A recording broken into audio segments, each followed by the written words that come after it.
Alrighty, my goodness, is it that time again? Let's see, my name's up on the sign, so I guess that must be me, and I guess it must be time for Accordion Cool, and here we are. That first tune was called L-O-V-E, and that was recorded in 1965 by a fellow named Nat King Cole.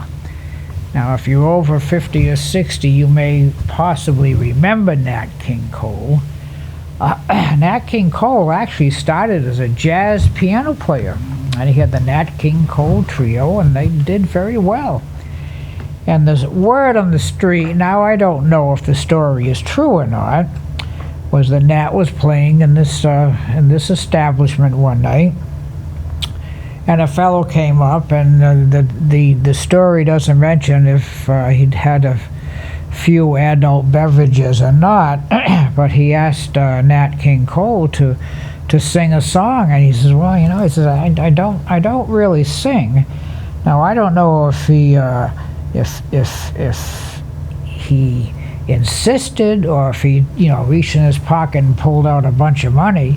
So Nat King Cole, not this particular song, but sang a song, and as they say, the rest is history. Of course, he went on to become one of the most popular vocalists back in the 60s. Of course, had his daughter Natalie Cole, who was very popular in her own right, And actually, she died a few years ago, relatively young. I don't even think she was 50. I think she was in her 40s. So both Nat and Natalie are no longer with us. So that song, I just well, I was putting the show together, and I thought I had it together, and then I said, I don't like that song. I don't like that song. Excuse me.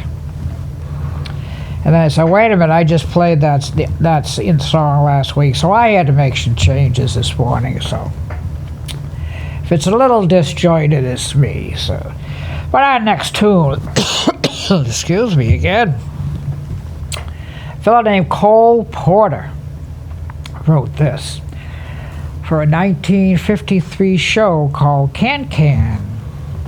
And I guess he loved Paris, or at least the song says he did. So it was a little I Love Paris.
I love Paris. I don't know, never been there. Haven't even been to Paris, Texas. Those are the only two Parises I know. So I guess people that go there kind of love it. So I guess that's why they wrote a song about it.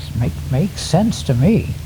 And believe me, a lot of things don't make sense to me, but that one does. Well, we're moving on to our next tune. And this is made popular by a fellow, I can never remember his name. Let me see. He was from Memphis, Tennessee. Well, actually, he was born in Tupelo, Mississippi, and he moved to Memphis. Oh, yes, Elvis. You remember Elvis? Elvis Presley? Yeah, that was his name. Well, this song, Elvis had a real big hit on, and it came from a movie called Blue Hawaii, 1961. I Can't Help Falling in Love with You. Let's see what it sounds like.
I can't help falling in love with you. How many millions of times have those words been spoken?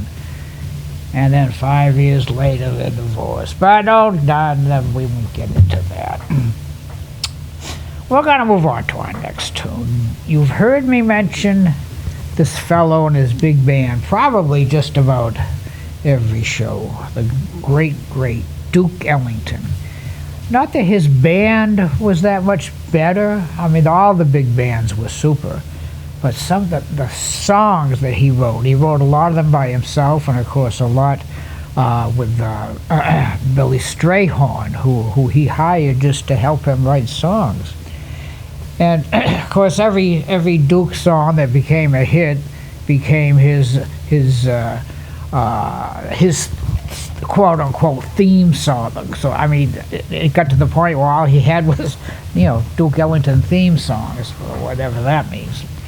So this tune was written, and Duke wrote it in 1940, and it's another kind of sad song. She's left, blah blah blah, that whole thing. And the tune is called "I Don't Get Around Much Anymore." Well, I don't get around much anymore, but for a different reason, you know what I mean? So here we go, Duke. I don't get around much anymore.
Don't get around much, and you know it's the arthritis. No, never mind.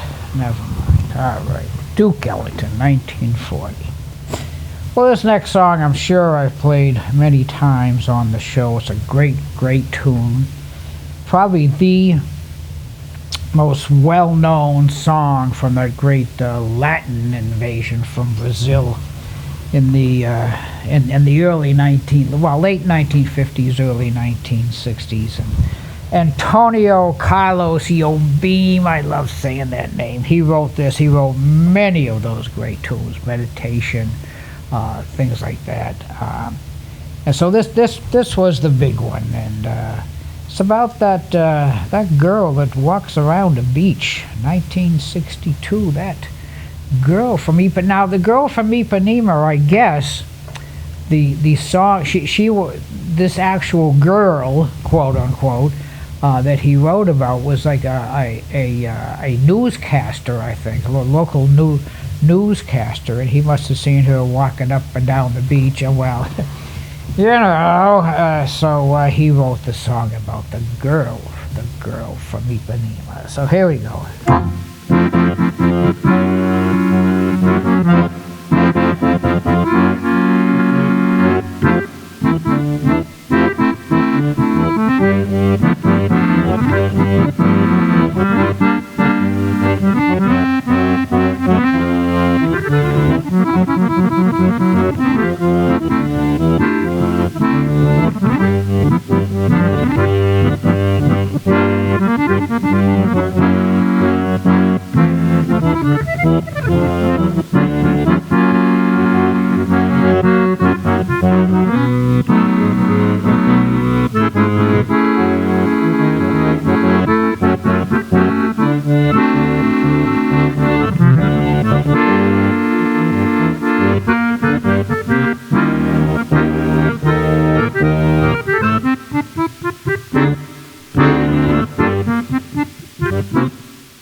That young lady from Ipanema walking along the beach here. Well, we're getting down near the end of time here. Now this song, I don't know a lot about it. I don't know if there is a lot to know about it. I don't believe it's from any kind of show or play or anything. Somebody just sat down one day in 1940 and wrote this great tune. And I had never heard of it until another name I have mentioned many times, the late great Art Van Dam, who started this whole jazz accordion thing. He has it on, I think, a couple of his albums, so I think it was one of his favorite tunes. So, little tune called You Stepped In, oh, no, I'm sorry. You Stepped Out of a Dream. Here we go.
You stepped out of a dream or were a nightmare. I don't know. It's a tune you don't hear. You don't hear it much at all today, and pretty much a jazz standard. I imagine if you went into a jazz club, you might hear a few of the folks in there playing this tune. But I've always liked that tune. It's a funny kind of tune, the way the chords go, but that's all right. That's all right. Somebody made a lot of money on royalties in that song. Well, we're just about the end of our time here, and once again, I want to thank y'all for watching, listening, tuning into our little festivities here that we do, and certainly appreciate that. And of course, Austin back there behind the glass trying to make me sound good, and we had all kinds of problems today trying to get the sound right, but hopefully we persevered, because what I hear here or what he hears there are altogether different things. So, but he's back there pushing all the buttons and everything and making me look good. If anything can make me look good, that is. So you know what I'm going to say? Bring those youngins in, let them hear this great music, let them step out of a dream and stuff like that. And, well, we're going to take it home a little more. You stepped out of a dream, and we're going to see you next time. Here we go.